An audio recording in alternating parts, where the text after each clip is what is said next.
Ever since Apple released the Pro Display XDR that was priced at $5,000 just for the monitor, I personally been wanting a more affordable option that's reasonable.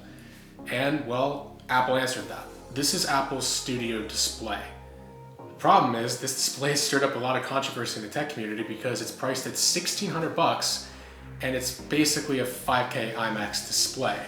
Whereas not that long ago, you could spend $1,800 and get this exact same display, just also with a computer.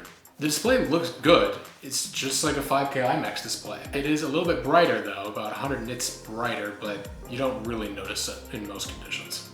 The Studio Display's design is modern with elements from the Pro Display XDR and the M1 iMac. The speakers in Studio Display are very loud and clear. They're very similar to the M1 iMac speakers. Let's talk about where this display fits in Apple's lineup. This display is part, essentially, of the Mac Studio, which is supposed to be the 27-inch iMac or iMac Pro's replacement.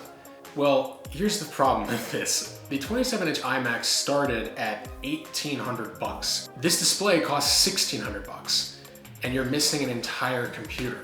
The Studio Display and the Mac Studio are supposed to replace the 27-inch iMac and the iMac Pro. The problem with that combination though, with the Mac Studio and the Studio Display, is that it's substantially more money than the 27-inch iMac. If you combine the display with the Mac Studio, just the base model, you're looking at $3,600. $3,600 just for the computer and the monitor, and that's not including any peripherals like a keyboard or mouse, is a tough sell for a lot of people. Now to me, the Studio Display and the Mac Studio for an iMac Pro replacement makes sense. I mean, the iMac Pro started at $5,000, and with these two products combined, they're $3,600. And you could argue that the Mac Studio is a better computer than the iMac Pro. In fact, I think it is. But a lot of people had their sights set on an iMac Pro refresh that was basically supposed to look like this, but feature a computer inside, and it's supposed to also feature, micro LED and also ProMotion. This isn't that. And that's why a lot of people are kind of upset about this product. So this product, I think, is a tough sell. It's certainly a good display, in my opinion, if you look at the product itself, but you have to almost ignore the $1,600 price tag, which you can't. To me, if this display was $1,200, it would be a way better buy for most people. This display is in a pretty difficult position, in my opinion, because overall, it's a great product. Using it is fantastic. The speakers are great. The display is clear.